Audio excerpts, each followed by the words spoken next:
everyone. My name is Rachel Stern. I'm the founder and managing partner of Govtech Ventures, back for another weekly Stern Talk video on Govtech Go-to-Market. And I'm here today with Nate Loewentheil, GP of Commonweal Ventures, who is a co-investor and co-collaborator and co-conspirator on a lot of things in the regulated area and the GovTech area.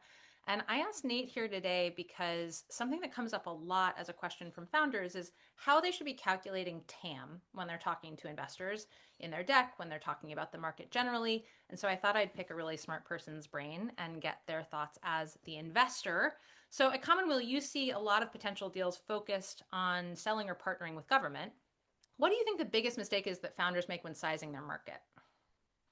Thanks for having me, Rachel, and the kind words. I appreciate it. Uh, Biggest mistake is people start with a top-down analysis, Hmm. which often bears almost no relationship to the actual market size. So, for example, recently I was pitched by a drone company that wanted to do security and surveillance, not on the battlefield, but more in like a mall or on a army base.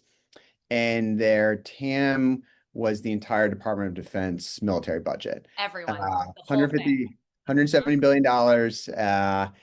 And I had to point out that, while I admire the product and the vision, they're not solving every problem for the U.S. military. In fact, it's an extremely small segment of it. And we see that more times than I can tell you.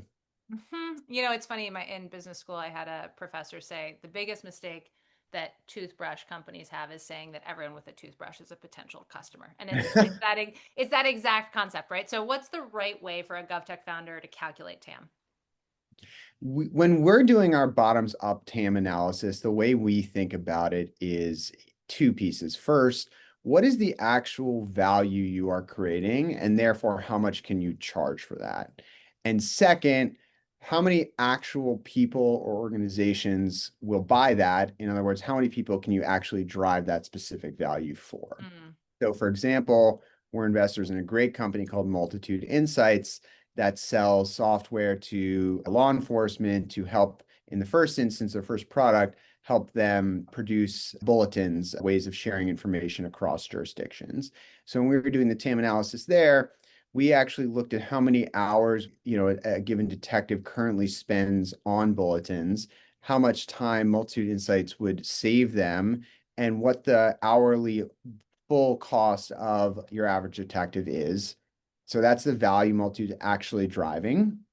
And then how many detectives are there? Not total police, not FBI people, like how many actual police officers who have to write bulletins are there in the US? And that gave us what we thought was a pretty reasonable approximation of the TAM. And what about a founder that isn't selling directly to government but is selling into a highly regulated sector? Yeah, so in highly regulated sectors, I mean, you want to do a similar analysis, but I think the key thing in regulated markets is to think about incentives because the incentives are not the same as they are in a pure kind of free market area of the economy. Yeah. So, for example, we frequently have people selling to utilities, electric utilities. Electric utilities have a very complicated set of incentives. In general, a company wants to save money when they're doing capital expenditures. They want to, do the most for the least. In electric utilities, they get a guaranteed rate of return on every dollar of CapEx that they spend. That's just part of their deal with the state. Mhm. So in fact, they want to do more expensive CapEx, not less expensive CapEx. So if you're selling something to save them money on building, that's a terrible sale. And similarly, their overall incentives, like yes, they're in theory profit maximizing, but they operate in this world where they're subject to a lot of different rules and a lot of different incentives, clean energy incentives, Yeah. for example. And so taking that into account when you think about it's less about market size, but more about how you're going to actually go to market.